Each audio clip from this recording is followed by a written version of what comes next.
کون کہتا ہے مجھے شان سکندر دے دے، میرے معبود مجھے فقر ابوذر دے دے، تیرے محبوب نے جو پیٹ پہ باندھا اکثر، تیرے محبوب نے جو پیٹ پہ باندھا اکثر، وسعت رزق نہ دے مجھ کو وہ پتھر دے دے، وسعت رزق نہ دے مجھ کو وہ پتھر دے دے، جن کو سرکار نے بخشا شرف گویائی، سبحان اللہ، لال و یاقوت نہ دے مجھ کو وہ کنکر دے دے۔ حاصل ہم شعر آپ کی سماعتوں کی نظر، ظاہری تن کے لیے اور نہ کفن کو کپڑا، ظاہری تن کے لیے اور نہ کفن کو کپڑا، جو میرے عیب چھپا لے وہی چادر دے دے، سبحان اللہ، سبحان جو میرے عیب چھپا لے وہی چادر دے دے، الہی آمین۔ وقت کے مرغب انتر سے نمٹنے کے لیے، وقت کے مرغب انتر سے نمٹنے کے لیے، پھر کوئی فاتح خیبر سا غضنفر دے دے، سبط جعفر کی تو بخشش کو یہی کافی ہے، سبط جعفر کی تو بخشش کو یہی کافی ہے، کہ غلامی یہ در آل پیمبر دے دے، میرے معبود مجھے فقر ابوذر دے دے، کون کہتا ہے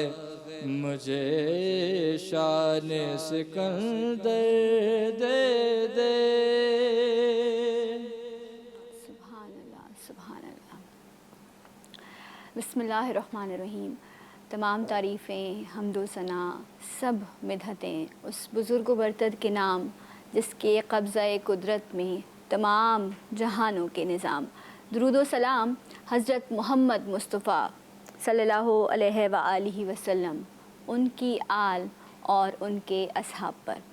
السلام علیکم ناظرین، کیسے ہیں آپ سب؟ امید کرتی ہوں، دعا کرتی ہوں کہ آپ سب خیریت سے ہوں گے، اور اس ماہ مبارک کی رحمتیں اور برکتیں سمیٹنے کی کوششوں میں ہوں گے۔ اللہ تعالی ہم سب کو توفیق دے کہ ہم اس ماہ مبارک کا حق نبھا سکیں، اور خاص طور پر موقع بھی ہے اور وجہ بھی ہے۔ وہ پاک ذات ہستیاں جن کا کرم رہا ہم پر، جن کی حیات مبارکہ ہمارے لیے زندگی میں ایک روشن نمونہ ہے، اللہ تعالیٰ ہمیں یہ بھی توفیق دے کہ ہم اپنے گھروں میں ان کا آل رسول کا ذکر بلند کر سکیں، صحابہ رسول کا ذکر بلند کر سکیں، جس کی برکت سے ہمارے مسائل بھی حل ہوں گے۔ اور جو ہم آج یہ کہتے ہیں نا کہ ہم بہک گئے ہیں، ہماری اولادیں کس رستے پر جا رہی ہیں، جب ان ذاتوں کا ذکر ہوگا آپ کے گھر میں، آپ کے آنگن میں، آپ کی چار دیواری میں، تو یقین کریں جو سوچ آپ لے کر آگے بڑھ رہے ہیں انشاءاللہ آنے والی نسل بھی اسی سوچ کو آگے لے کر چلے گی۔ ناظرین، آج کائنات کی اس ہستی کی شان میں ہم نے سلام عقیدت پیش کرنا ہے، دنیا جنہیں ملکۃ العرب کے نام سے پہچانتی ہے، دنیا جنہیں مکے کی سب سے بڑی تاجرہ اور طاہرہ کے نام سے پکارتی ہے۔ ناظرین، جنت کی 4 سردار خواتین ہیں، آپ ان میں سے ایک ہیں۔ آپ کی والدہ کا نام بھی فاطمہ، اور رب تعالیٰ نے آپ کو 4 بیٹیوں سے نوازا۔ جو آپ کی چوتھی بیٹی ہیں ان کا نام بھی ماشاءاللہ سے فاطمہ ہے۔ جبریل امی آپ کے لیے فرماتے ہیں کہ آپ کے لیے جنت میں ایک زمرد کا محل تیار کیا گیا ہے۔ مکے کے لوگ آپ کو طاہرہ کے نام سے پکارتے ہیں، آپ کتنی غنی ہیں، آپ کتنی باحیا ہیں، آپ کتنی باوفا ہیں، یہ آج کے دور میں مجھے آپ کو ہم سب کو سمجھنے کی بہت ضرورت ہے۔ اور میری مراد جس ہستی کے بارے میں ہے وہ نبی کریم صلی اللہ علیہ وآلہ وسلم کی زوج اول ام المومنین حضرت بی بی خدیجۃ الکبریٰ رضی اللہ تعالیٰ عنہا ہیں۔ آج ان کے وصال کے دن پر ہم سب پر یہ فرض عائد ہوتا ہے کہ ہم ان کی جو صفات ہیں نہ صرف ان کو جانیں پڑھیں بلکہ عملی طور پر اپنی زندگی پر اس پر عمل کرنے کے لیے ہم کوشش بھی کریں اور دعا بھی کریں۔ اس پاک ذات ہستی کا جو کردار رہا، جو انہوں نے اسلام کی خدمت کی، اس بارے میں آج ہماری رہنمائی فرمانے کے لیے بہت محترم شخصیات ہمارے ساتھ موجود ہیں۔ سب سے پہلے جو شخصیت ہے، میں ہمیشہ ان کے لیے کہتی ہوں کہ ان کو دیکھتے ہی وہ ایک سکون ملتا ہے، کیونکہ میرے لیے یہ ماں جیسی ہیں۔ ممتا ان کے چہرے سے جھلکتی ہے ماشاءاللہ۔ اللہ تعالیٰ ان کو اور جو ہے وہ پر نور کرے، ان کو اور بہتر زندگی نصیب کرے۔ میرے ساتھ موجود ہیں ثروت عسکری صاحبہ، السلام علیکم۔ وعلیکم السلام۔ بہت بہت شکریہ آج کے اس دن پر ہمارے ساتھ ہونے کے لیے، اور انشاءاللہ آج ہم بہت کچھ سیکھیں گے انشاءاللہ۔ اس کے ساتھ ساتھ ایک بہت محترم شخصیت جنہیں آپ جی اٹھا پاکستان کے مختلف نشست میں سنتے رہے ہیں، جب بھی آتے ہیں میری آپ کی تعلیم فرماتے ہیں، بہت شائستہ گفتگو فرماتے ہیں۔ آج ہماری ماں کا تذکرہ ہوگا یہاں پر، یہ ہماری تعلیم فرمائیں گے۔ ہمارے ساتھ موجود ہیں مفتی نوید عباسی صاحب، السلام علیکم۔ وعلیکم السلام ورحمۃ اللہ۔ مفتی صاحب بہت بہت شکریہ آپ کا جزاکم آج کے اس بزم میں آنے کے لیے۔ اس کے ساتھ ساتھ جب اسکرین اوپن ہوئی جی اٹھا پاکستان کی تو آپ نے خوبصورت آواز سنی، ہمارے ینگ بہت ہی ٹیلنٹڈ ماشاءاللہ سے یہ منقبت خواہ ہیں، آپ ان کو مختلف محفلوں میں مختلف مجالس میں سنتے رہتے ہیں، آج جی اٹھا پاکستان کا حصہ بنے ہیں۔ ہمارے ساتھ موجود ہیں مرتضیٰ محمود، السلام علیکم۔ بہت شکریہ مرتضیٰ کہ آپ آج اس بزم میں، اور یہ تو وہ محفل ہے کہ ہمیں موقع مل رہا ہے اپنے بڑوں کے ساتھ بیٹھنے کا اور سیکھنے کا۔ جی آپا، میں آپ سے جاننا چاہوں گی جس پاک ذات ہستی کا آج دن ہے، ہماری مائیں ان پر قربان، ان کی شان میں آپ کیا بیان کرنا چاہیں گی؟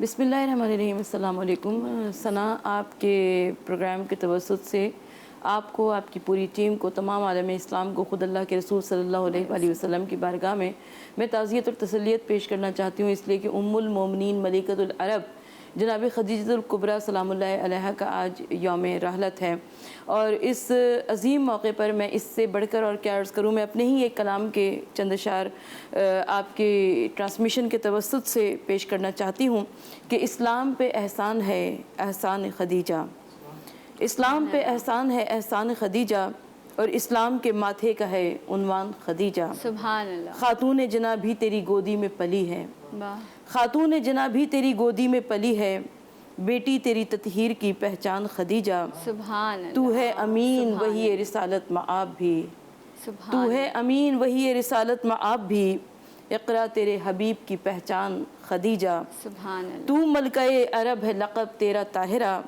شوہر تیرا رحمان کی ہے شان خدیجہ۔ سبحان اللہ۔ اور ثروت کو اپنے در کی عطا دیجئے ضرور، مقطع عرض ہے کہ ثروت کو اپنے در کی عطا دیجئے ضرور، دونوں جہاں میں ہو میری پہچان، خدیجہ سبحان اسلام کے ماتھے کا ہے عنوان خدیجہ۔ سبحان اللہ۔ آپ یہ ضرور مرتضیٰ کو دیجیے گا، آپ نے تو نثر میں پڑھا، لیکن جب آپ مرتضیٰ یہ پڑھیں گے تو بہت خوبصورت کلام آپ نے لکھا، میں آپ کو مبارکباد پیش کروں گی، کیونکہ یہ وہ ہستیاں ہیں جن کے لیے الفاظ ڈھونڈنا کہ ان کی ہستی کے بارے میں آپ کچھ لکھ سکیں، ان کی شان میں کچھ لکھ سکیں، کیا ہماری بساط کیا، ہماری اوقات کیا کہ ہم ان شخصیات کا ذکر کر سکیں۔ یہ ان کا پروردگار عالم کا لطف و کرم ہے، احسان عظیم ہے کہ جو ہم کو کچھ الفاظ عطا ہو جاتے ہیں اور ہم اس بارگاہ میں، عظیم بارگاہ میں پیش کر دیتے ہیں۔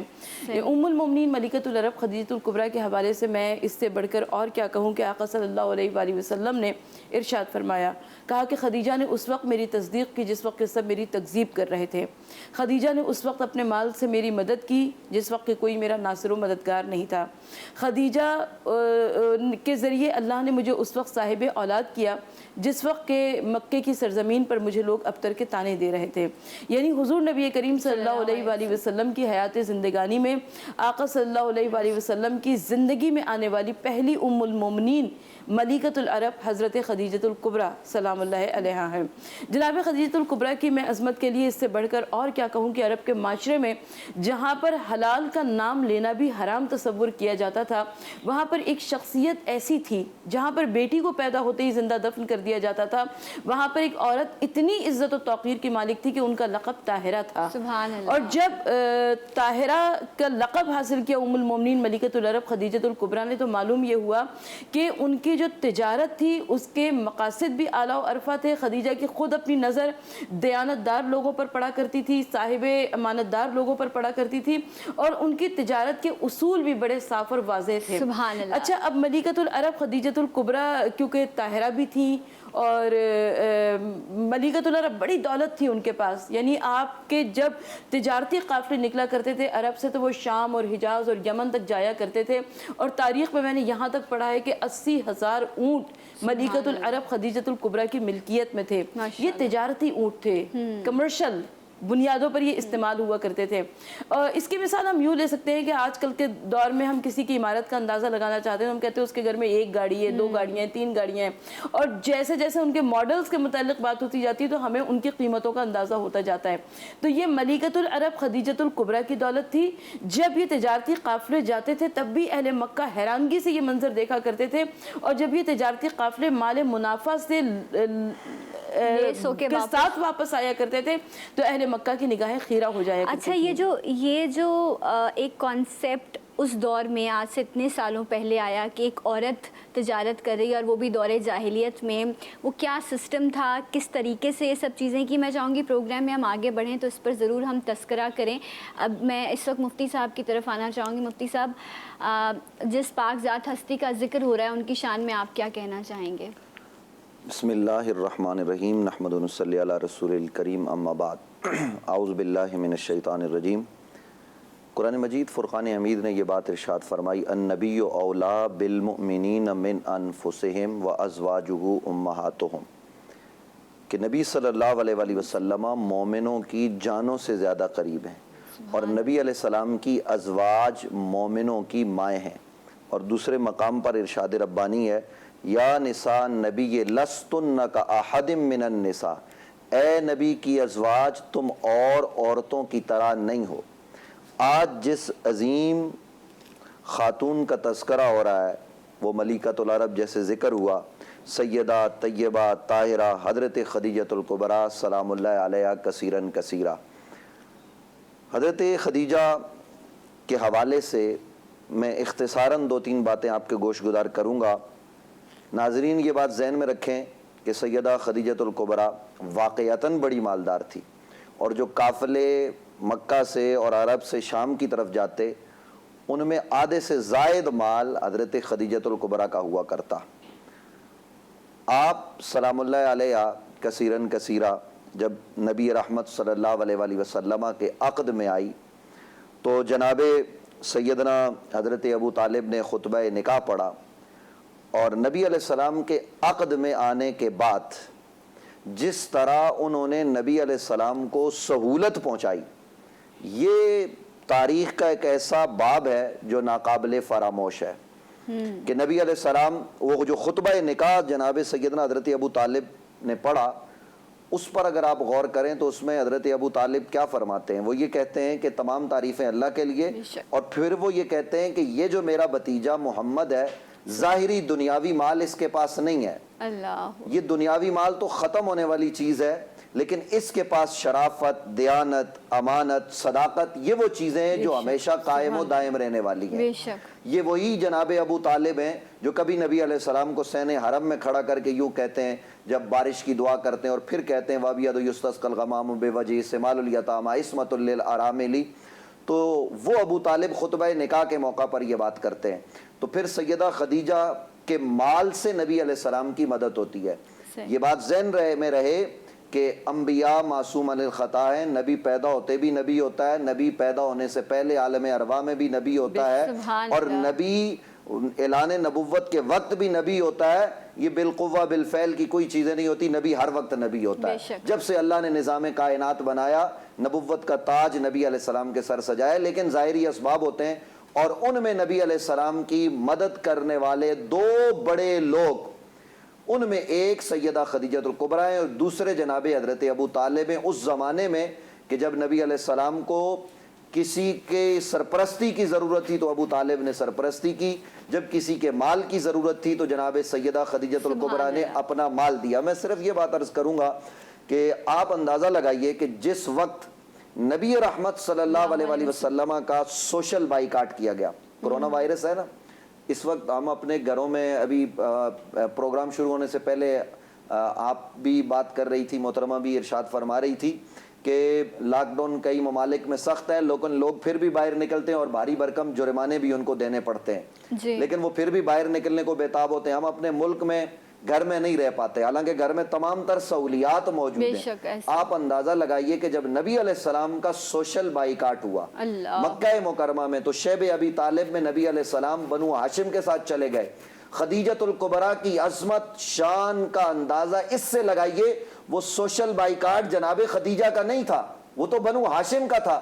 خدیجہ چاہتی تو اپنے خاندان میں چلی جاتی، لیکن انہوں نے سہولت و راحت کو قربان مصطفیٰ کے قدموں پہ کیا، اور تمام تر سختیوں کو گلے سے لگا کے قیامت تک آنے والی انسانیت کو یہ پیغام دیا کہ خدیجہ ہر حال میں محمد سے راضی ہے، اور ساری زندگی کبھی نبی علیہ السلام کو ایک لمحے کے لیے بھی سیدہ خدیجہ سے نہ کبھی کوئی شکایت ہوئی۔ اور یہ نبی علیہ السلام کی وہ زوجہ محترمہ ہیں جو سب سے زیادہ نبی علیہ السلام کے ساتھ رہی، یعنی اتنا شرف کسی اور بیوی کو نہیں ملا۔ 25 سال سے زائد کا عرصہ ہے، اور اس 25 سال سے زائد کے عرصے میں نبی رحمت صلی اللہ علیہ وآلہ وسلم نے کبھی ایک لمحے کے لیے بھی خدیجہ پر غصہ نہیں کیا۔ یہ عظمت ہے سیدہ خدیجہ الکبریٰ۔ آپ لوگ اتنا خوبصورت بیان کریں، لیکن کچھ مجبوریاں میری ہیں کہ مجھے بریک بھی لینا ہے، سو ایک وقفہ لیتے ہیں، اس کے بعد مزید اس پر بات کریں گے۔ ہمارے ساتھ رہیے جی اٹھا پاکستان میں۔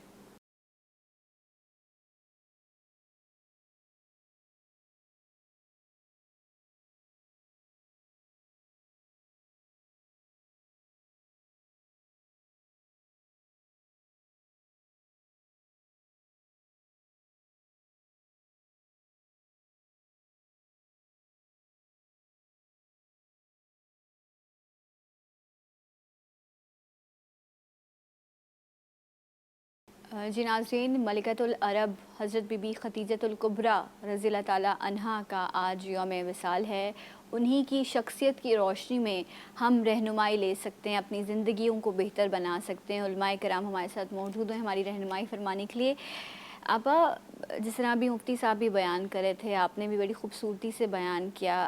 اپنی کم عقلی میں ایک چیز آج کے دور کے ہم جیسے لوگوں کو سمجھنے کے لیے میں جاننا چاہوں گی کہ باقی رشتے تو اللہ تعالیٰ ہمارے خون کے بنا کے بھیجتا ہے، لیکن یہ ایک محرم رشتہ ہے جو اس دنیا میں میاں اور بیوی کا جوڑا جاتا ہے، اور یہی کہا جاتا ہے کہ دونوں گاڑی کے وہ پہیے کہ اگر ایک بھی ڈس بیلنس ہوتا ہے تو پورا وہیکل، پوری گاڑی ڈسٹرب ہو جاتی ہے۔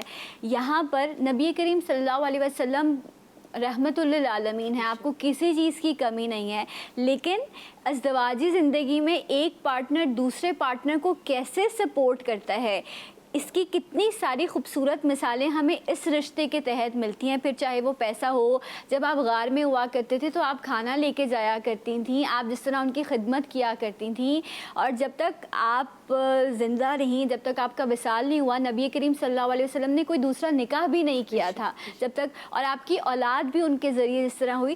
تو کتنا خوبصورت ازدواجی رشتہ جو ہے وہ ہمیں دیکھنے کو، سمجھنے کو ملتا ہے. میں چاہوں گی آپ اس پہ مزید روشنی ڈالیں. میرے الفاظ تو جو ٹوٹے پھوٹے تھے وہ میں نے آپ کے سامنے رکھے. ثنا، یہ اتنے خوبصورت نکات آپ نے بیان فرمائے کہ میرے خیال میں مجھے ہر نقطے کے اوپر ایسے کئی پروگرامز چاہیے، تبھی جا کر ہم حضور نبی کریم صلی اللہ علیہ وآلہ وسلم کی عظیم زندگی اور ام المؤمنین ملکۃ العرب خدیجہ الکبریٰ کے حالات زندگی کو کور کر سکیں گے. اس سے پہلے میں بات کرنا چاہوں گی کہ ملکۃ العرب نے اپنی زندگی کے ساتھی کو منتخب کیسے کیا. یہ انتخاب بھی بہت بڑی چیز تھی، خود پیشکش کی گئی. دیکھیں، سب سے بڑی بات یہ ہے کہ خدیجہ نے پوری معرفت کے ساتھ اللہ کے آخری نبی صلی اللہ علیہ وآلہ وسلم کے گھر عقد کا پیغام بھیجا. یعنی صرف حضور نبی کریم صلی اللہ علیہ وآلہ وسلم کے جمال سے متاثر ہو کر نہیں، ان کے خاندانی حسب و نسب سے متاثر ہو کر نہیں، صرف ان کے ذاتی اوصاف سے متاثر ہو کر نہیں کہ وہ مکے میں صادق اور امین کے لقب سے پہچانے جاتے تھے، بلکہ ان کو معلوم تھا کہ یہ آنے والے آخری نبی صلی اللہ علیہ وآلہ وسلم ہیں. روایت یہ کہتی ہے کہ جب پہلی مرتبہ ام المؤمنین کا سامان تجارت لے کر حضور نبی کریم صلی اللہ علیہ وآلہ وسلم تشریف لے گئے، جو کہ آپ کی زندگی کا شام کا دوسرا سفر تھا، تو خدیجۃ الکبریٰ نے اپنے غلام میسرہ کو ہمراہ کر دیا. کہا کہ میسرہ، راستے میں جو کچھ دیکھتے جانا وہ آ کر مجھے ضرور بتانا. اچھا، اب جب میسرہ ساتھ میں گئے تو واپس جب آئے تو کم از کم 4 گنا منافع ساتھ لے کر آئے، اور میسرہ کی زبان پر حضور نبی کریم صلی اللہ علیہ وآلہ وسلم کے قصیدے تھے. میسرہ نے بتانا شروع کیا، کہا کہ آقا زادی، یہ نوجوان ایسا تھا کہ یہ نوجوان جدھر سے گزرا کرتا تھا بادل ان کے سر پر سایہ فگن رہتے تھے، ان کا سایہ نہیں تھا، ان کے جسم سے مشک و عنبر کی خوشبو آیا کرتی تھی. یہ جس درخت کے نیچے بیٹھتے تھے اور اگر کھجوریں کھانے کا ان کا دل خواہش کیا کرتا تھا تو یہ ہاتھ کو بڑھا کر کھجوریں، وہ شاخیں نیچے آ جایا کرتی تھی، ہاتھ کو بڑھا کر پھل توڑ لیا کرتے تھے. اندھیری رات میں ان کا چہرہ 14ویں کے چاند کی مانند دمکتا رہتا تھا، اتنا روشن چہرہ ہوا کرتا تھا. یہ تمام واقعات خدیجۃ الکبریٰ نے سنے، اور بلکہ خدیجہ، یہ بھی تاریخ میں مجھے وہ واقعہ ملتا ہے کہ جب میسرہ یہ تجارتی قافلہ لے کر آنے لگے تو خدیجۃ الکبریٰ نے کہا کہ پہلے تم محمد مصطفیٰ کو بھیجنا، تم بعد میں آنا. اب جب اپنے بالا خانے پر خدیجۃ الکبریٰ تشریف فرما تھی اور وہاں سے اللہ کے رسول صلی اللہ علیہ وآلہ وسلم کو آتے ہوئے دیکھا تو خدیجہ نے خود اپنی نگاہوں سے دیکھا کہ محمد مصطفیٰ صلی اللہ علیہ وآلہ وسلم کے سر کے اوپر بادل سایہ فگن ہے اور ان کے ساتھ ملائکہ موجود ہیں. پھر خدیجہ نے اپنے اس خیال کی تصدیق کے لیے کہ جو کچھ میں نے دیکھا یہ میری آنکھوں کا دھوکہ تو نہیں، سچ ہے سب کچھ، دوبارہ محمد مصطفیٰ صلی اللہ علیہ وآلہ وسلم سے فرمایا کہ آپ دوبارہ مکے میں داخل ہوں. اب جب دوبارہ آقا صلی اللہ علیہ وآلہ وسلم داخل ہوئے تو خدیجہ الکبریٰ نے یہ منظر دیکھا کہ سر کے اوپر بادل سایہ فگن ہے اور ساتھ میں 2 فرشتے موجود ہیں. اب یہ تمام حالات و واقعات تھے کہ جس سے خدیجہ الکبریٰ کے دل میں اس عشق و محبت کی شمع جل گئی کہ جس کی بنا پر مجبور ہو کر خدیجہ الکبریٰ نے عقد کا پیغام بھیجا. مگر اس سے پہلے اپنے چچا زاد بھائی ورقہ بن نوفل سے مشورہ بھی کیا.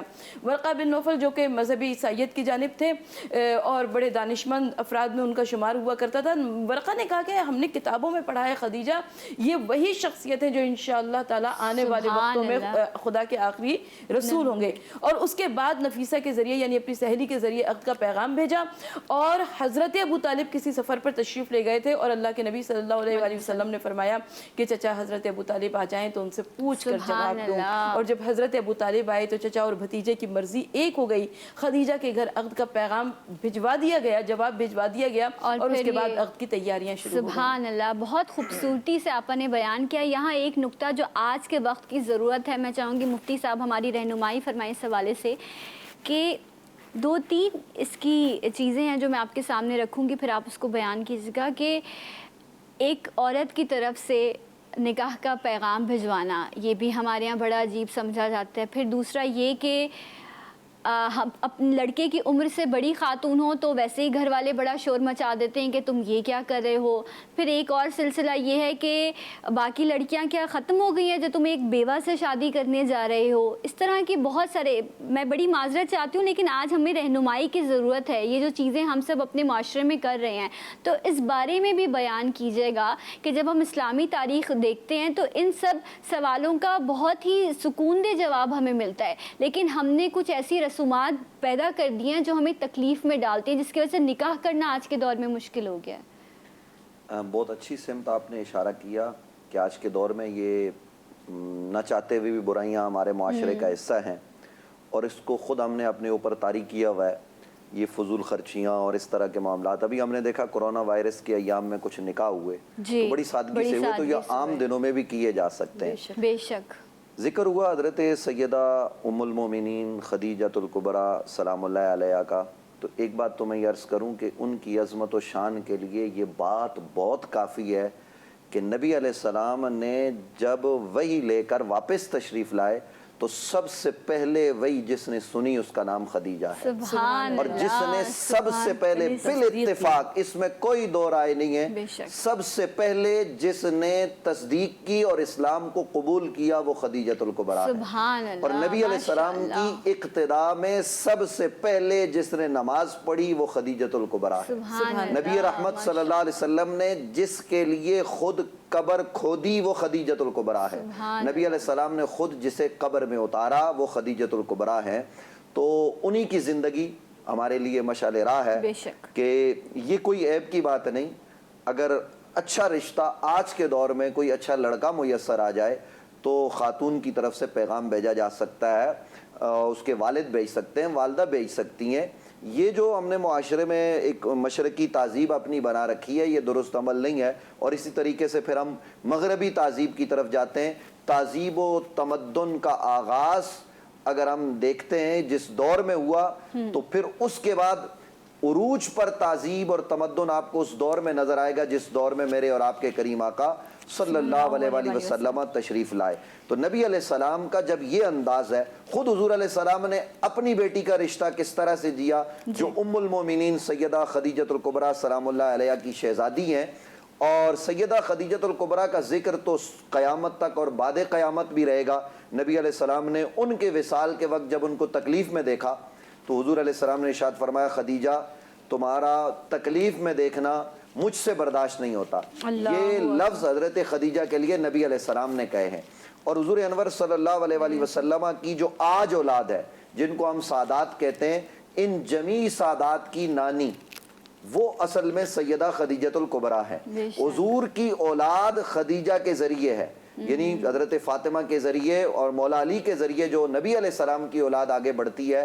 آپ دیکھیے کہ جس کے نواسے حسنین ہوں، جس کے داماد مولا علی مرتضیٰ ہوں، جس کی بیٹی سیدہ زہرا پاک ہوں، جو ائمہ اہل بیت کی نانی لگتی ہوں، ان کی عظمت کے کیا کہنے، جو نبی رحمت صلی اللہ علیہ وسلم کی رفیقہ آیات رہی. تو آج کی ہمارے اس دور کی عورتوں کو چاہیے کہ میں یہ بات بھی عرض کرتے ہوئے خوشی محسوس کر رہا ہوں کہ ہم خدیجۃ الکبریٰ کی سیرت کو پڑھیں، ہم سیدہ زہرا پاک کو پڑھیں. ہمارے ملک میں میرا جسم میری مرضی کے نعرے لگتے ہیں، اے کاش کہ ہم دیکھیں کہ وہ سیدہ زہرا کہ جس نے کہا جسم بھی خدا کا ہے، مرضی بھی خدا کی ہے، پوری رات سر سجدے میں رکھا اور صبح کو یہ شکایت کی پروردگار تو نے اتنی چھوٹی رات بنائی کہ تیرے نبی کی بیٹی کا سجدہ بھی مکمل نہ ہوا.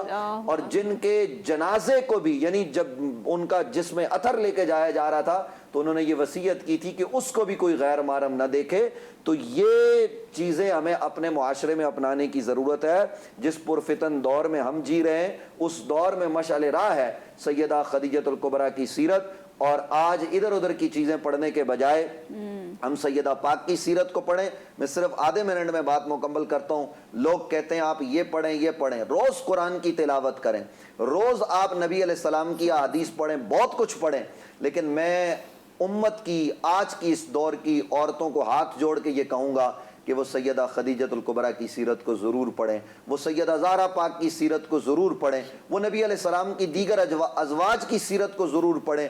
وہ سیدہ زینب کی سیرت کو پڑھیں، وہ سیدہ سکینہ کی سیرت کو پڑھیں، ان کو لگ پتہ جائے گا کہ نبی رحمت صلی اللہ علیہ وآلہ وسلم کے گھرانے سے تعلق رکھنے والی یہ خواتین کس درجے کی تھی اور انہوں نے کن مشکلات میں زندگی کے شب و روز گزارے۔ اگر آج ہم ان کے گرد راہ کو اپنی آنکھوں کا سرما بنا کر معاشرے میں نکلیں گے تو ہر جانب ہماری قدر بھی ہوگی، ہماری عورتوں کی عزت بھی ہوگی۔ اگر ہم نے ان کی سیرت کو چھوڑ دیا تو ذلتی مقدر بنیں گی۔ بہت خوب، سبحان اللہ تعالیٰ آپ کو جزائے خیر دے۔ مرتضیٰ بھائی، آل رسول صلی اللہ علیہ وسلم کا ذکر ہوا، میں چاہوں گی کہ ان کی ہی شان میں آپ کوئی کلام پیش کریں، منقبت پیش کریں۔ اے خدیجہ ہو گئی توقیر ساری آپ کی،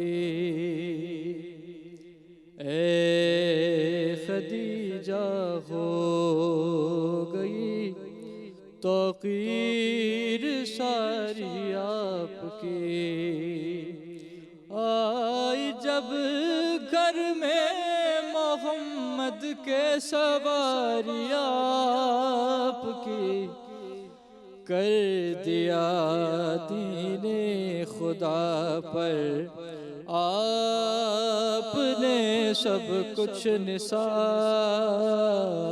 کر دیا دین خدا پر آپ نے سب کچھ نثار، زینت اسلام ہے یہ جان ساری آپ کی۔ مفتی صاحب شعر دیکھیے گا، پہلی صف میں آپ نے کی ہے ادا پہلی نماز،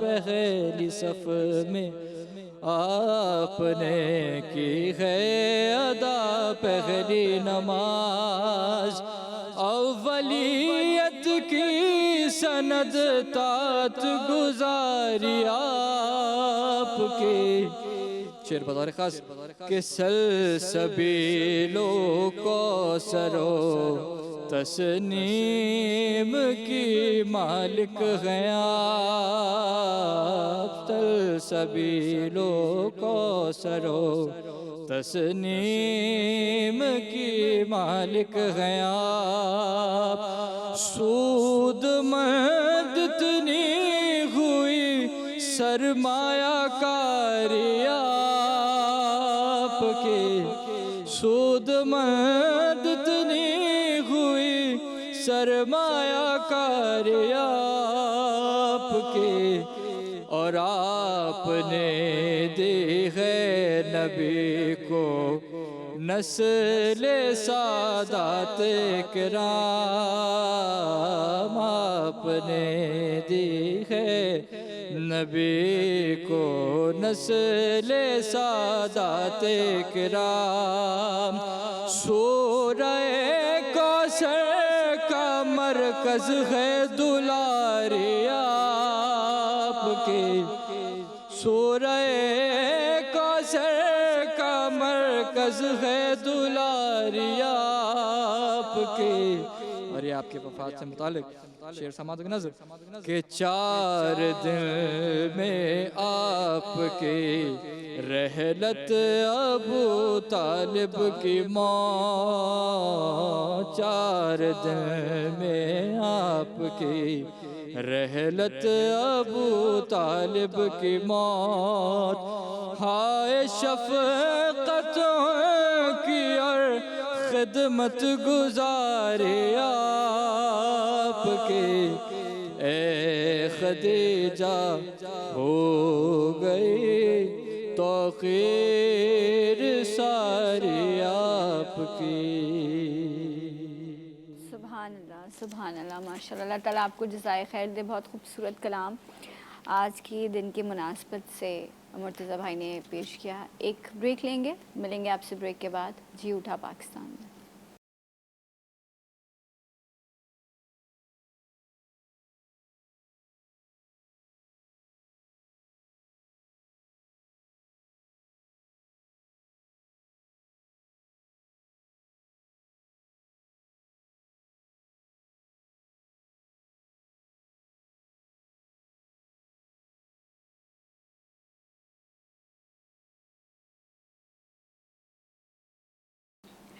جی ناظرین، آج ام المومنین حضرت بی بی خدیجۃ الکبریٰ رضی اللہ تعالیٰ عنہا کا یوم وصال ہے، اور آج ان کی شخصیت کے بارے میں جان کر، ویسے تو یہ ذکر ہمارے گھروں میں بلند رہنا چاہیے تاکہ ہم یہ جو ایک بے سکونی ہے نا، اسپیشلی میں ابھی جب ذکر کر رہے تھے مفتی صاحب تو میں یہی سوچ رہی تھی کہ ہم آج بھی یہ شور مچاتے ہیں کہ عورت کو حقوق نہیں مل رہے یا کس طرح کا سلوک ہو رہا ہے، لیکن جب ہم اسلام کو پڑھتے ہیں، جب ہم تاریخ کو جانتے ہیں تو پھر ہم کہتے ہیں کہ سبحان اللہ، ہمارے دین نے عورت کو کیا تکریم، کیا مرتبہ، کیا عزت، کیا شان و شوکت سے نوازا ہے۔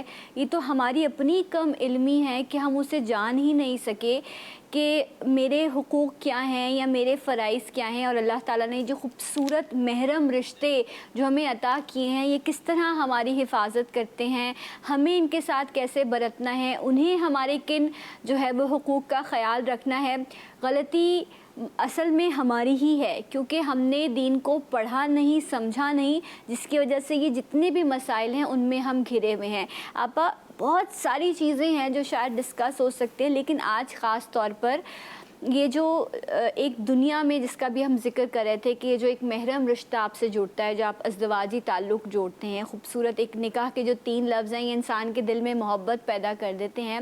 یہ رشتہ ایک جگہ پر آپ کو بہت مضبوط نظر آتا ہے جب آپ اسلام کی تاریخ پڑھتے ہیں، اور آج ایسا بھی ہے کہ یہاں پر یہ بھی ہے کہ اس طرح کا تعلق ہے کہ اگلا شخص کہتا ہے تم تو 3 لفظوں کی مار ہو، 3 لفظ کہہ کے میں تمہیں فارغ کر دوں گا۔ ایک یہ بھی درجہ نظر آتا ہے ہمیں، صحیح؟ تو یہ جو 2 ایکسٹریم ہیں اس کے بیچ میں ہم کہاں غلط ہو گئے؟ سب سے پہلے میری سمجھ میں نہیں آ رہا کہ میں کہاں سے اتنے وسیع موضوع کو کہاں سے سمیٹوں، کہاں سے شروع کروں۔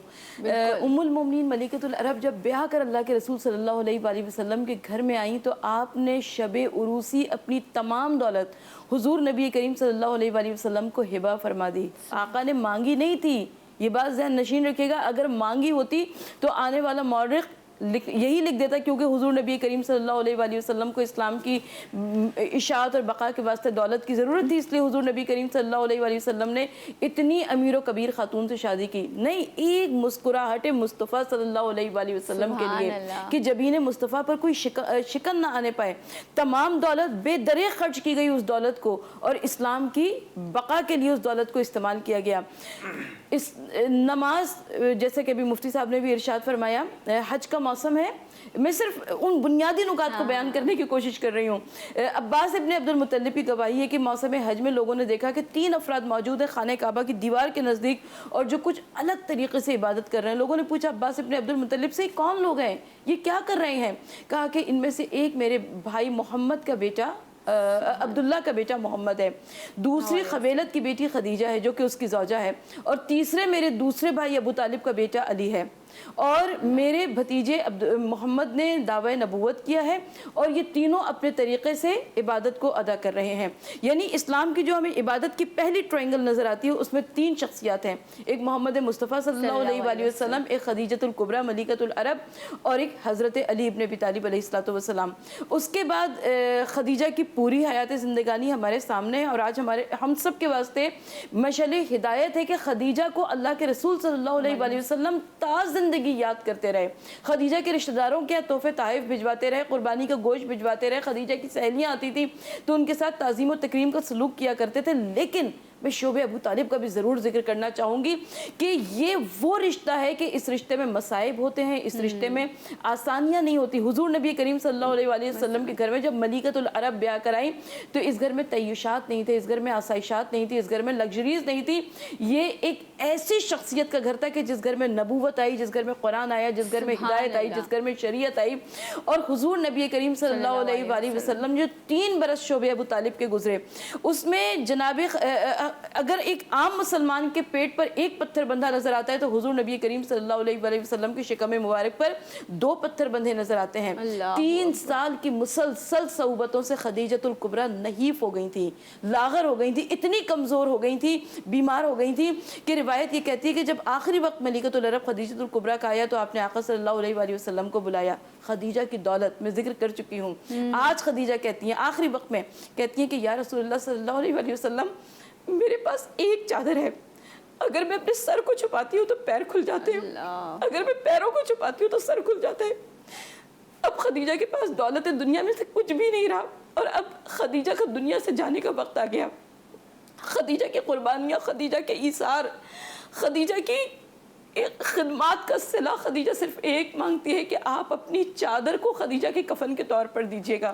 دو وصیتیں جناب خدیجۃ الکبریٰ نے کی، اللہ کے رسول صلی اللہ علیہ وآلہ وسلم سے کہا کہ ایک اپنی چادر کفن کے طور پر دیجیے گا، اور دوسرا یا رسول اللہ صلی اللہ علیہ وآلہ وسلم میری بیٹی فاطمہ بہت چھوٹی ہے، کہیں ایسا نہ ہو کہ قریش کی عورتیں بن ماں کی بچی کو گھڑکنے لگیں، اس کا بہت خیال رکھیے گا۔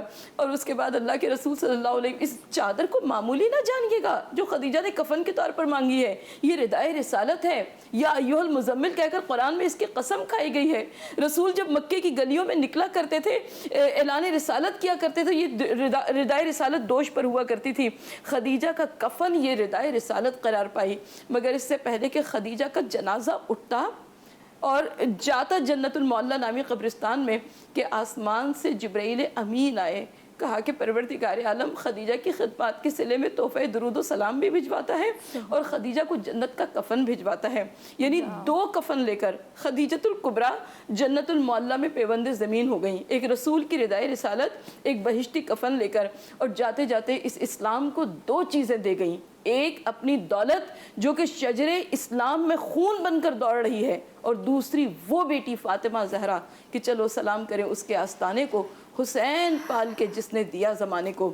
آج خدیجہ کی شخصیت ہم سے مطالبہ کرتی ہے، آج خدیجہ کی شخصیت کوئی عورت اس عظمت اور مقام پر پہنچ کر تو دکھائے، وہ اپنے شوہر کے ایسی دست راست بن کر تو دکھائے، اور شوہر بھی ایسا ہو جو کہ محبوب کبریا ہو، کہ شوہر تا زندگی خدیجہ کے احسانات کو یاد کرتا رہا۔ اللہ تعالیٰ آپ کو جزائے خیر دے آپا، اور ہم سب کو توفیق دے کہ ہم ان پاک ذات ہستیوں کی شخصیات پر عمل پیرا ہو سکیں، انہیں جان سکیں، روشنی لے سکیں، ہدایت لے سکیں۔ ایک بریک لیں گے، آپ کو بریک کے بعد پھر جوائن کریں گے، ہمارے ساتھ رہیے۔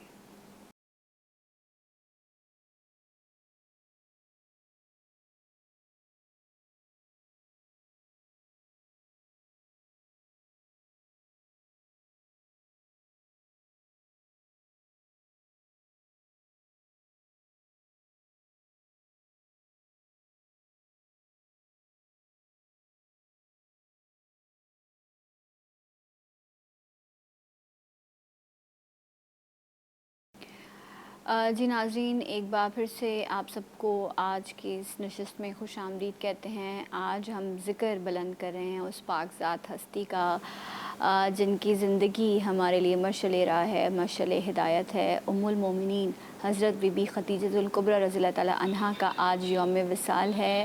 ان کی شخصیت کے مختلف پہلو یقیناً شاید کافی پروگرامز کرنے پڑیں تب کہیں جا کر ہم ان کی شخصیت کی روشنی کو جان سکیں، سمجھ سکیں۔ وقت کی بھی قید ہے، کافی ساری چیزیں علماء کرام نے جو ہیں وہ ہماری ہدایت کے لیے یہاں پر پیش کی۔ میں ایک سوال مفتی صاحب آپ کے سامنے رکھنا چاہوں گی کہ ہم ازواج مطہرات کے ساتھ ام المومنین کا لفظ کیوں استعمال کرتے ہیں؟ تعلیم فرمائیے گا۔ قرآن مجید فرقان حمید نے ارشاد فرمایا النبی اولا بالمؤمنین من انفسہم وازواجہ امہاتہم، کہ نبی مومنوں کی جانوں سے زیادہ قریب ہیں، اور نبی علیہ السلام کی جو ازواج ہیں وہ مومنوں کی مائیں ہیں۔ یہ نص ہے، اور جب مومنین کی مائیں قرار دیا گیا نبی علیہ السلام کی جمیع ازواج کو، جمع ہے، تو ان میں سب سے پہلی ہماری ماں ام المومنین سیدہ خدیجۃ الکبریٰ ہیں۔ اور یہ بات ذہن نشین رہے ناظرین کی کہ نبی علیہ السلام کی ازواج پر کسی اور عورت کو قیاس نہیں کیا جا سکتا۔ یہ میں نہیں کہہ رہا، یہ کسی حدیث کی کتاب میں بھی نہیں ہے، بلکہ یہ اللہ کا قرآن ہے۔ یا نساء النبی لستن کاحد من النساء، جو نبی کی بیویاں ہیں وہ ان کی طرح کوئی اور عورت نہیں ہو سکتی، بے شک، اور وہ کسی اور عورت کی طرح نہیں ہو سکتی، کیونکہ وہ حرم نبوی میں شامل ہیں۔ اور حرم نبوی میں جس خاتون نے سب سے زیادہ عرصہ گزارا وہ سیدہ خدیجہ ہے۔ اور ابھی بات ہو رہی تھی سیدہ خدیجۃ الکبریٰ کے حوالے سے، تو نبی علیہ السلام کو انہوں نے اس انداز میں مال دیا نبی علیہ السلام نے مانگا نہیں، انہوں نے قدمان مصطفیٰ پہ اپنا سارا مال قربان کر دیا. اور قرآن مجید فرقان حمید نے کیا کہا؟ قرآن کہتا ہے وَوَجَدَكَ ضَالًا فَهَدَىٰ. جب ہم نے آپ کو اپنی محبت میں وارفتہ پایا تو ہم نے آپ کو راستہ عطا کیا. اور پھر قرآن کہتا ہے وَوَجَدَكَ عَائِلًا فَأَغْنَىٰ، کہ ہم نے آپ کو جب بے مال پایا، آپ کے پاس مال نہیں تھا تو ہم نے آپ کو غنی کر دیا. وہ جو غنی کیا وہ کس طرح سے کیا؟ وہ جناب سیدہ خدیجۃ الکبریٰ سلام اللہ علیہا کثیراً کثیرہ کا مال تھا جو انہوں نے نبی علیہ السلام کو عطا کر دیا. اور جیسے ابھی بات ہو رہی تھی نا کہ جب وہ دنیا سے جانے لگی تو ان کے پاس ایک ہی چادر تھی، پھر نبی علیہ السلام نے ان کی ڈھارس بندھائی اور پھر نبی علیہ السلام نے یہ کہا کہ قیامت کے دن بھی اے خدیجہ جنت میں تو میرے عقد میں ہوگی، تو وہ خوش ہو گئی. پھر ان کو زمرد کے محل کی موتی کے اندر بنا ہوا محل دکھایا، یہ سب کچھ ہوا. لیکن قرآن مجید فرقان حمید نے کہا وَيُؤْثِرُونَ عَلَىٰ أَنفُسِهِمْ وَلَوْ كَانَ بِهِمْ خَصَاصَةٌ. یہ نبی علیہ السلام کے اصحاب، نبی علیہ السلام سے متعلق جن لوگوں نے نبی علیہ السلام کی دین میں مدد اور معاونت کی، ان کے باب میں ہے کہ وہ اپنی جانوں پر سختی کر کے اوروں کو اپنے مال کے ذریعے سہولت پہنچاتے ہیں. اور اس باب میں سب سے بلند نام سیدہ خدیجۃ الکبریٰ کا ہے کہ جنہوں نے اپنے اوپر سختی برداشت کی. قرآن کی ان آیات کی عملی تفسیر یہ خدیجۃ الکبریٰ کی حیات ہے کہ دیکھیے آپ شیب ابی طالب کا تذکرہ ہو رہا ہے، ہم تو 2 دن بند نہیں رہ سکتے، 3 سال برابر بند رہی جناب ابو طالب تھے. اور پھر آپ اندازہ لگائیے کہ یہ وہ عظیم لوگ، ان کو امت کی ماں نہ کہا جائے تو کیا کہا جائے، یہ وہ عظیم ہستیاں ہیں کہ جب دنیا سے پردہ فرما ہوئی تو نبی علیہ السلام نے کہا کہ میرے لیے یہ سال غم کے پہاڑ لے کر آیا ہے. پھر حضور نے فرمایا یہ عام الحزن ہے، یہ 1-2 دن غم نہیں. شریعت میں یاد رہے کسی کے مرنے پر غم 3 دن ہوتا ہے. 3 دن کے بعد ہم روٹین کے کام کرتے ہیں، بڑے سے بڑے واقعات ہمارے شہر میں ہوتے ہیں، ہمارے ملک میں ہوتے ہیں. آپ دیکھیے گا کرونا وائرس ہے، یہ جب ختم ہوگا تو ہم پھر روٹین کی زندگی شروع کر دیں گے. نبی علیہ السلام نے عام الحزن جناب ابو طالب اور جناب سیدہ خدیجۃ الکبریٰ کے وصال کے سال کو عام الحزن قرار دیا، پورا سال غم منایا. اور یہاں بیان ہوا پھر ساری زندگی، میں یہ صرف یہ بات ضرور عرض کروں گا، ساری زندگی نبی علیہ السلام جب تک حیات رہے سیدہ خدیجہ کا تذکرہ روز کرتے رہے. ایک دن ام المومنین ہماری ماں حضرت عائشہ کہتی ہیں یا رسول اللہ آپ ایک بڑھیا خاتون کا تذکرہ کرتے ہیں جبکہ اللہ تعالیٰ نے آپ کو ہم جیسی حسین خواتین عطا کر دی ہیں تو آپ انہی کا تذکرہ کرتے ہیں. تو نبی علیہ السلام کے چہرے پر غصے کے آثار نمودار ہوئے اور حضور علیہ السلام نے فرمایا اے عائشہ مجھے خدیجہ کے معاملے میں کبھی مت کچھ کہنا. اور حضرت عائشہ کہتی ہیں کہ میں حضرت خدیجہ پر رشک کرتی. یہ جناب ام المومنین حضرت عائشہ کا بیان ہے کہ خدیجۃ الکبریٰ پر ہمیں رشک آتا کہ نبی علیہ السلام ان کو یاد کرتے. حضور علیہ السلام جب کوئی گھر سے کسی کو چیز بھیجتے، حالانکہ قرآن تو کہتا نا قریبی رشتہ داروں کو بھیجو، قریبی رشتہ داروں کے ساتھ ساتھ سیدہ خدیجۃ الکبریٰ کی سہیلیوں کو بھی تحفے بھیجا کرتے، ان کو نبی علیہ السلام یاد رکھتے. ایک دن ایک بڑھیا خاتون آئی اور حضور علیہ السلام اس کے ساتھ کافی دیر کھڑے رہے. ام المومنین حضرت عائشہ کہتی ہیں یا رسول اللہ آپ اتنی دیر، آپ کے پاؤں میں نالین بھی نہیں ہیں، اس بڑھیا خاتون کے ساتھ کھڑے ہو کر گفتگو کر رہے ہیں، آخر مہاجرہ کیا ہے؟ آپ بیٹھ جاتے اور وہ کھڑی ہے تو آپ بھی کھڑے رہے. حضور علیہ السلام نے فرمایا وہ میری بیوی خدیجۃ الکبریٰ کی سہیلی تھی، اس لیے میں نے اس کی تمام تر باتیں سنی ہیں. تو جیسا میں نے پہلے عرض کیا کہ آج ہم اپنی ماؤں کا ذکر بھی کریں، ان کے ایام بھی منائیں. ایام منانے سے زیادہ ضروری یہ ہے کہ ہم ان کے نقش راہ کو پائیں، ان کی گرد راہ کو پا کر ہم ان کے نقش قدم پر چلیں تو بہت سارے مصائب و آلام کا خاتمہ ہو سکتا ہے. بہت خوب، بہت خوبصورتی سے آپ نے بیان کیا، اللہ تعالیٰ آپ کو جزائے خیر دے. یہاں پر ایک سوال بڑا اہم بنتا ہے آپا، میں آپ سے جاننا چاہوں گی کہ بحیثیت مومن کیا ذمہ داری ہے ہماری کہ ہم ازواج مطہرات کے لیے کیا کردار ادا کر سکتے ہیں؟ ہم نبی کے امتی ہیں، ہم ان کی شان کو پڑھ رہے ہیں، آج بیان کر رہے ہیں، لیکن ہماری کیا ذمہ داری بنتی ہے کہ لوگ دیکھ کر کہیں کہ یہ نبی کا امتی ہے، دیکھ کے خواتین کو کہیں کہ ازواج مطہرات گزری ہیں، ان کی جو زندگی انہوں نے جانی ہے سمجھی، اس پر عمل پیرا ہو رہے ہیں یہ لوگ. ہمارے یہاں تو 4 دن کا لاک ڈاؤن ہوتا ہے تو خواتین کی بے قراری اور پریشانی ختم نہیں ہوتی کہ گھروں میں میں ماسیاں نہیں آ رہی ہیں, سارے گھر کا کام خود یہ کرنا بھی سب پڑ کا رہا پرابلم ہے. ہزاروں درود اور سلام ہمارا اس عظیم شخصیت پر کہ جو غار ہرا کی بلندیوں پر اپنے شوہر کے لیے کھانا لے کر پہنچایا کرتی تھی خدیجہ الکبریٰ. اور حضور نبی کریم صلی اللہ علیہ وآلہ وسلم ہمیشہ خدیجہ کی خدمات کو یاد کرتے رہے, خدیجہ کی قربانیوں کو یاد کرتے رہے. آج کے دور میں بڑی ضرورت ہے کہ ہم ملکۃ العرب کی عظیم شخصیت کو اپنی بیٹیوں کو بتائیں, اپنی بہنوں کو بتائیں, اپنے گھر کی خواتین کو بتائیں کہ عورت وہ ہوتی ہے کہ کسی بھی تحریک, کسی بھی پیغام, کسی بھی مشن کو آگے بڑھانے کے لیے ہراول دستے کے طور پر جو طبقہ چلا کرتا ہے اس میں خواتین ہوا کرتی ہیں, اس میں بچے ہوا کرتے ہیں.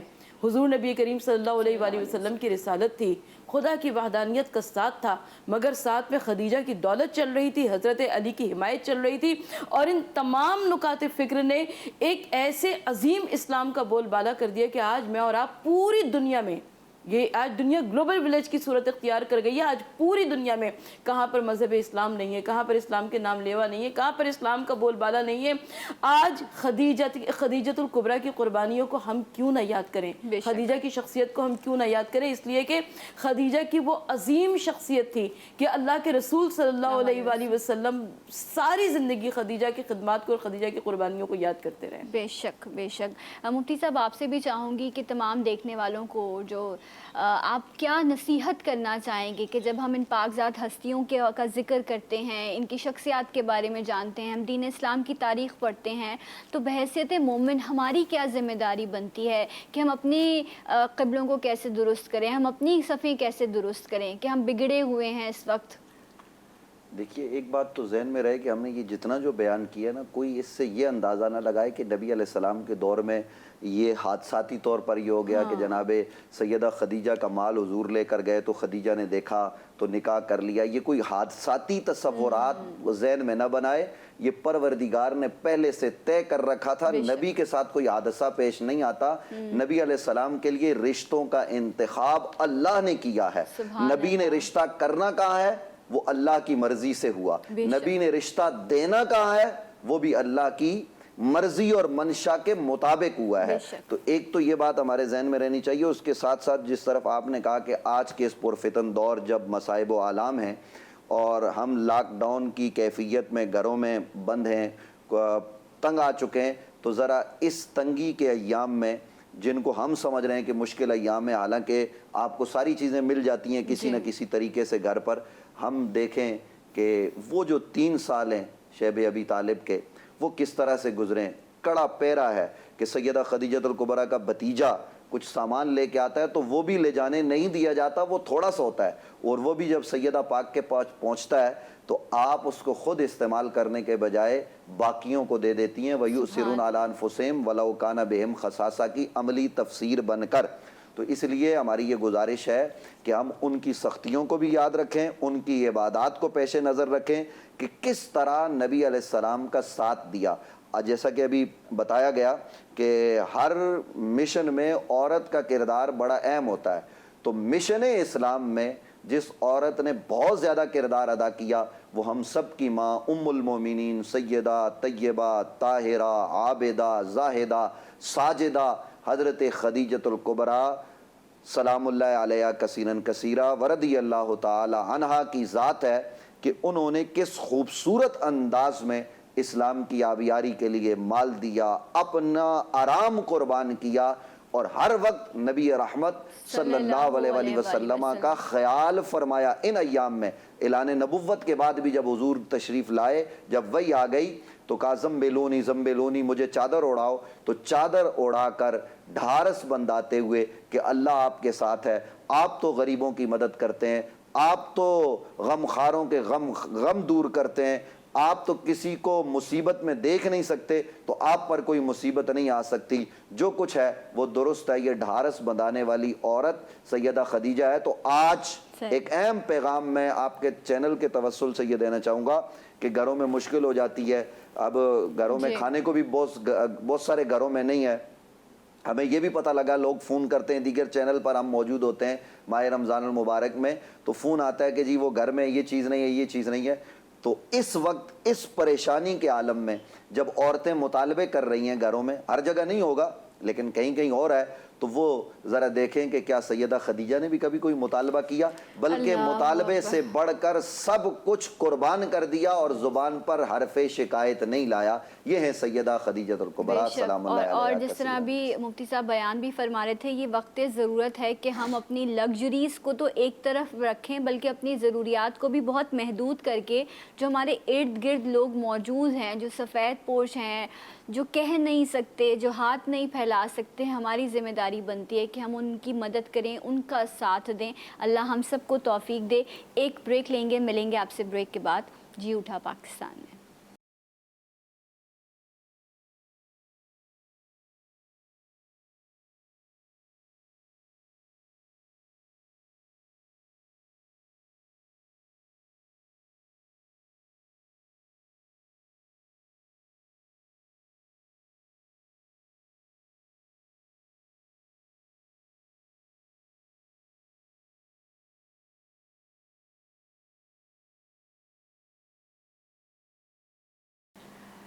جی ناظرین، آج اس بزم میں ذکر بلند ہے ام المومنین حضرت بی بی خدیجہ الکبریٰ رضی اللہ تعالیٰ عنہا کا۔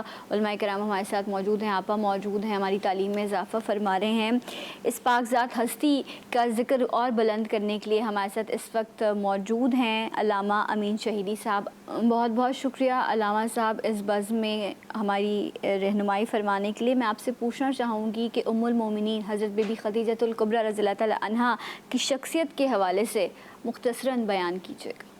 بسم اللہ الرحمن الرحیم۔ شکریہ آپ کا۔ دیکھیے، امہات المؤمنین میں حضرت خدیجہ سلام اللہ علیہا کا جو مقام ہے، وہ مقام ایسے ہی ہے جیسے ستاروں اور تمام سیاروں کے درمیان سورج چمک رہا ہو۔ نبی کریم صلی اللہ علیہ وآلہ وسلم کے اپنے فرامین اس حوالے سے اتنے زیادہ ہیں کہ ان فرامین کو سامنے رکھتے ہوئے آدمی حضرت خدیجہ الکبریٰ سلام اللہ علیہا کی شخصیت کا تھوڑا سا اندازہ لگا سکتا ہے۔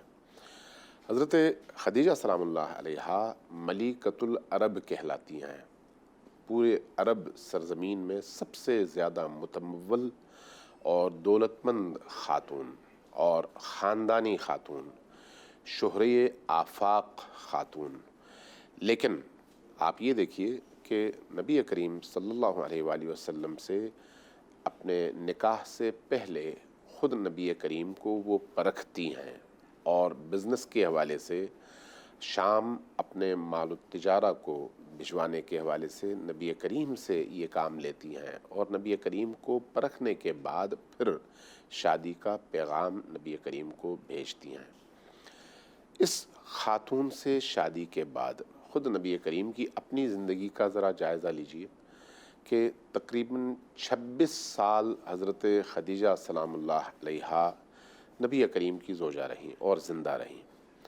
ان 26 سالوں میں جب 25 سال اگر حضرت نبی کریم صلی اللہ علیہ وآلہ وسلم کی عمر تھی شادی کے موقع پر، تو 25 سال سے لے کر 51 سال 52 سال کی عمر تک نبی کریم نے اپنی جوانی کے جوبن کے تمام ایام اس عظیم ترین ہستی کے ساتھ گزارے ہیں۔ لیکن درمیان میں کہیں کسی تاریخ اور مورخ نے یہ نہیں لکھا کہ نبی کریم صلی اللہ علیہ وآلہ وسلم نے کوئی اور شادی کی ہو، کوئی اور نکاح کیا ہو۔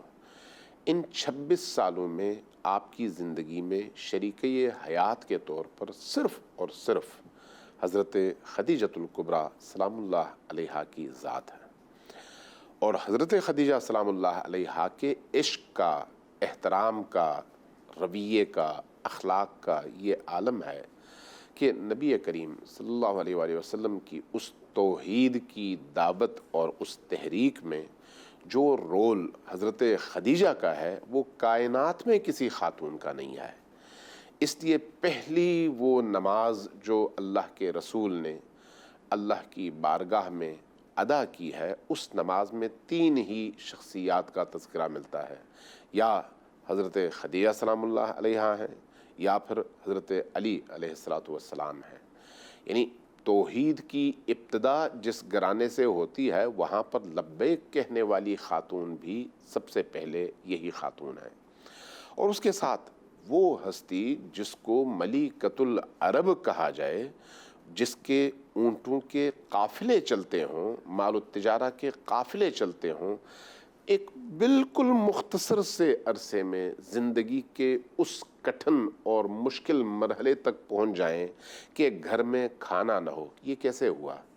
یہ ایسے ہوا کہ نبی کریم صلی اللہ علیہ وآلہ وسلم کی اس عظیم تحریک کو آگے بڑھانے کے لیے حضرت خدیجۃ الکبریٰ نے وہ قربانی دی جو ابتدا سے لے کر آج تک جس کی مثال نہیں ملتی ہے، اور اپنا سب کچھ نبی کریم صلی اللہ علیہ وآلہ وسلم پر نچھاور فرمایا، سب کچھ.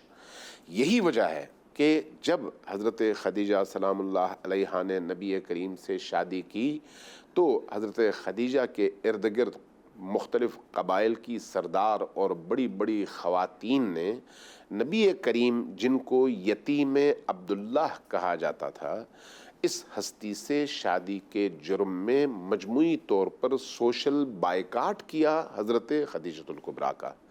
حضرت خدیجۃ الکبریٰ اکیلی ہوتی تھیں، ان کی احوال پرسی کے لیے بھی وہ خواتین جو حضرت خدیجہ کی دوست اور سہیلی شمار ہوتی تھیں وہ نہیں آتی تھیں، سوشل بائیکاٹ کی وجہ سے. اچھا، اس کے ساتھ اس سوشل بائیکاٹ میں وہ اکیلی خاتون نبی کریم صلی اللہ علیہ وآلہ وسلم کے شانہ بشانہ اس دعوت توحید میں اتنا آگے گئیں کہ اپنی ساری جائیداد، ساری دولت اور اپنی پوری ہستی قربان کر دی نبی کریم صلی اللہ علیہ وآلہ وسلم پر. اللہ تبارک و تعالیٰ نے بھی اس ہستی کا انتخاب کیا اہل البیت علیہم الصلاۃ والسلام کی آگے آنے والی نسل کے منبع کے طور پر. لہٰذا اہل البیت کا، نبی کے بچوں کا، نبی کے گھرانے کا جو سلسلہ آگے چلا اور تا قیام قیامت چلے گا، اس کی ابتدا کہاں سے ہوئی؟ حضرت خدیجۃ الکبریٰ سلام اللہ علیہا سے. یہی وجہ ہے کہ جب حضرت خدیجہ سلام اللہ علیہا کے شکم اقدس میں حضرت فاطمہ الزہرا سلام اللہ علیہا موجود تھیں اور اس خاتون کا سوشل بائیکاٹ ہوا تھا اور خواتین ملنے نہیں آتی تھیں اور یہ اکیلی ہوتی تھیں اور اس آئسولیشن میں ہوتی تھیں، تو اس موقع پر کبھی کبھی جب نبی کریم صلی اللہ علیہ وآلہ وسلم داخل ہوتے بیت الشرف میں، گھر میں، دیکھتے حضرت خدیجۃ الکبریٰ گفتگو میں مصروف ہیں. پوچھتے کہ اے خدیجہ کس سے گفتگو کر رہی ہو؟ جواب ملتا اپنے پیٹ میں موجود اس بچی سے جو فاطمہ ہے. یعنی اللہ تبارک و تعالیٰ نے حضرت خدیجہ سلام اللہ علیہا کو وہ عظیم مقام عطا کیا تھا، ایک زوجہ کی حیثیت سے بھی، ایک معاون اور ناصرہ کی حیثیت سے بھی، ایک مسلمان اور موحدہ کی حیثیت سے بھی. اب دوسری طرف حضرت خدیجہ سلام اللہ علیہا کا نبی کریم سے تعلق اور محبت کی انتہا دیکھیے کہ جب نبی کریم صلی اللہ علیہ وآلہ وسلم مکہ سے نکل کر غار حرا میں کئی عرصے انہوں نے وہاں پر گزارے ہیں، عبادت کی ہے، شب و روز وہاں پر ریاضتوں میں صرف کیا ہے، اس موقع پر حرم سے یعنی مکہ سے غار حرا تک کا جو فاصلہ ہے، اگر اس وقت کے مکہ کو آپ تصور کر لیں تو ایک وادی سے دوسرے اور دوسری وادی سے تیسری وادی میں داخل ہونے کے بعد پھر جا کر غار حرا کا وہ اس کی پہاڑی آتی ہے، اور اس پہاڑی کے اوپر بھی آج بھی میرے اور آپ جیسے لوگوں کو چڑھنے میں بڑی مشکل ہوتی ہے، اتنی اونچائی پر غار حرا ہے.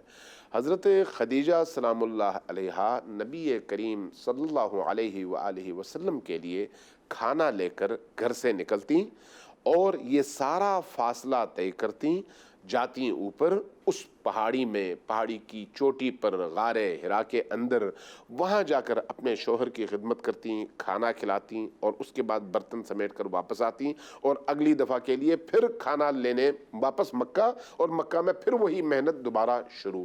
اب آپ اندازہ لگا سکتے ہیں کہ حضرت خدیجۃ الکبریٰ سلام اللہ علیہا کا مقام